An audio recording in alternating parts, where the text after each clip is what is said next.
আজকের পর থেকে পুডিং বানাতে আর কেউ ফেল হবে না। 100% পারফেক্ট হবে সবার পুডিং। আজকের পর্বে আপনাদের সাথে ডিম আর দুধ দিয়ে মজাদার এই পুডিংয়ের রেসিপিটাই শেয়ার করব। শুধু এই পদ্ধতিতে একবার পুডিং বানিয়ে দেখুন, আজকের পর থেকে প্রথমবারে সবাই পুডিং বানাতে সফল হবেন। প্রথমে একটি পরিষ্কার কড়াইতে 2 কাপ চিনি নিচ্ছি। আপনারা যত বড় পুডিং বানাবেন সেই অনুযায়ী অবশ্যই মিষ্টিটা দিয়ে দেবেন। 2 কাপ চিনির সাথে 2 চা চামচ জল দিলাম। এখানে খুব বেশি জল দেবেন না, তাহলে সিরাপ হয়ে যাবে। সামান্য একটু করে জল দিয়ে আমরা এখানে ক্যারামেল বানিয়ে নেব। গ্যাসের আঁচ একদম লো আঁচে রেখে দেবেন। আর প্রথমে চিনির ভেতরে একটু জল দিয়ে দিলে প্রথমে চিনিটা পুড়বে না, আর সাথে ক্যারামেলের টেস্ট বজায় থাকবে। আস্তে আস্তে নাড়াচাড়া করে খুব সুন্দর করে দেখুন ক্যারামেলটা বানিয়ে নিয়েছি। এই পর্যায়ে ক্যারামেলে আর আমি কালার ধরাচ্ছি না, পারফেক্টভাবে আমাদের ক্যারামেলটা রেডি হয়েছে। যদি আপনারা দেখেন ক্যারামেল থেকে ধোঁয়া উঠছে, তখন অবশ্যই গ্যাসের আঁচটা বন্ধ করে দেবেন। ক্যারামেল থেকে ধোঁয়া ওঠা শুরু করে দিলে ক্যারামেল তেতো হয়ে যাবে। আমি এখন গ্যাসের আঁচটা পুরোপুরি অফ করে দিয়েছি। এবার এই গরম ক্যারামেলটা আমি একটা পাত্রে সেট করে নেব। আপনারা কেকের মোল্ডে সেট করে নিতে পারেন, বাটিতে, আপনাদের পছন্দ মতো যে কোনো শেপে আপনারা পুডিং বানিয়ে নিতে পারেন। তবে যে পাত্রে পুডিং বানাবেন সেই পাত্রে ক্যারামেলটা সেট করতে হবে। তো এখানে আমি একটা স্টিলের টিফিন বক্স নিয়েছি, একদম নর্মাল, এটা সবার ঘরেই থাকে। তো এই বক্সটাতে ক্যারামেলটা নিয়ে আমি ভালো করে সেট করে নেব। হালকা করে ঠিক এইভাবে একটু ঘুরিয়ে দুলিয়ে দেব, তাহলে খুব সুন্দরভাবে তলার দিকে সেট হয়ে যাবে। আমার সকল বন্ধুদের কাছে ছোট্ট একটি রিকোয়েস্ট রইল, অবশ্যই আমার চ্যানেলটি সাবস্ক্রাইব করে দিয়ে পাশের বেল আইকনটি প্লিজ অবশ্যই প্রেস করে রাখবেন। এখানে একটা মিক্সিং বোল নিয়েছি, বোলের ভেতরে নেব 2টো ডিম। প্রথমেই বলেছি আপনারা যদি এখানে পুডিং বড় করে বানাতে চান তাহলে অবশ্যই ডিম দুধ বাড়িয়ে দেবেন। এখানে আমি একদম মাঝারি সাইজ করে পুডিং বানাবো, তো 2টো ডিম নিলাম। এবার এখানে আমি দিয়ে দেব আধা কাপ পরিমাণে চিনি।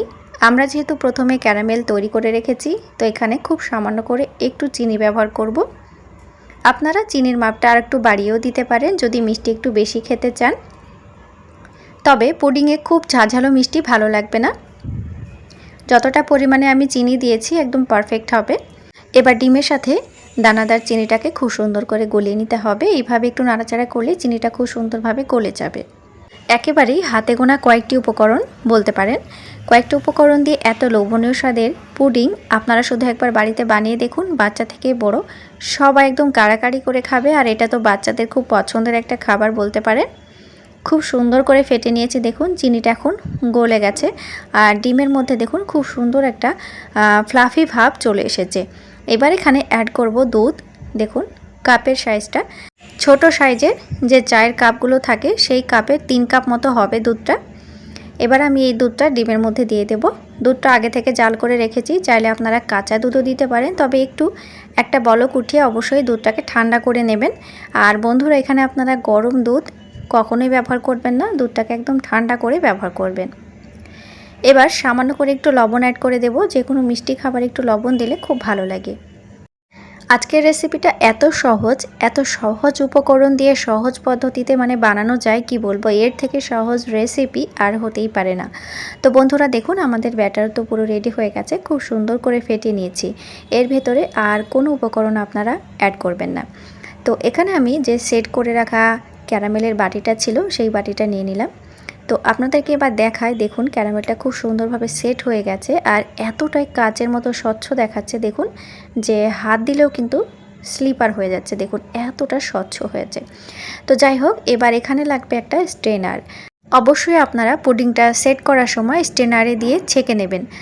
কাঁচা ডিমের ভেতরে ছোট ছোট অনেক অংশ রয়ে যায়, সেগুলো ধরার জন্য স্ট্রেনারে দিয়ে অবশ্যই একটু ছেঁকে নেবেন, তাহলে আমাদের পুডিংটা একদম পারফেক্ট হবে, পুডিংটা ভালো হবে। তো দেখুন বাটিতে খুব সুন্দর করে সেট করে নিয়েছি, আর আপনারা এর চাইতে ছোট করে করতে পারেন, তাতে কোনো অসুবিধা নেই। এবার এই বাটিটার যে ঢাকনাটা ছিল সেটা আমি সুন্দর করে লাগিয়ে দিলাম। এবার এখানে আরও একটা কড়াই নিয়েছি, কড়াইতে 1.5 গ্লাস মতো জল দিয়েছি। আপনারা 1 গ্লাস জলের ওপরেও ভাপাতে পারেন। তলাতে আমি একটু টিস্যু দিয়ে দিলাম, তাহলে এই বক্সটা যখন আমরা রাখবো তখন কখনোই নাড়াচাড়া করবে না যখন জলটা ফুটবে।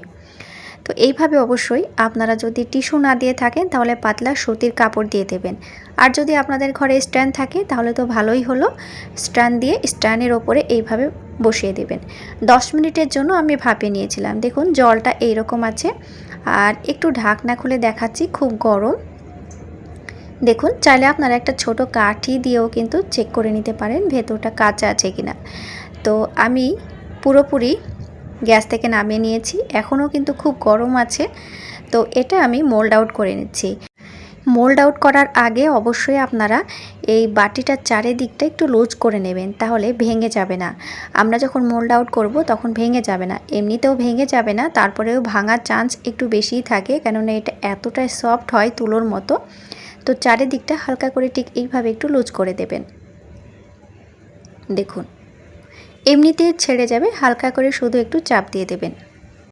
দেখুন আমাদের পুডিংটা খুব সুন্দর করে ধারগুলো কিন্তু লুজ করে নিয়েছি। এবার যে প্লেটটা ছিল সেই প্লেটটা দিয়ে আলতো হাতে এটাকে আমি মোল্ড আউট করে নিচ্ছি।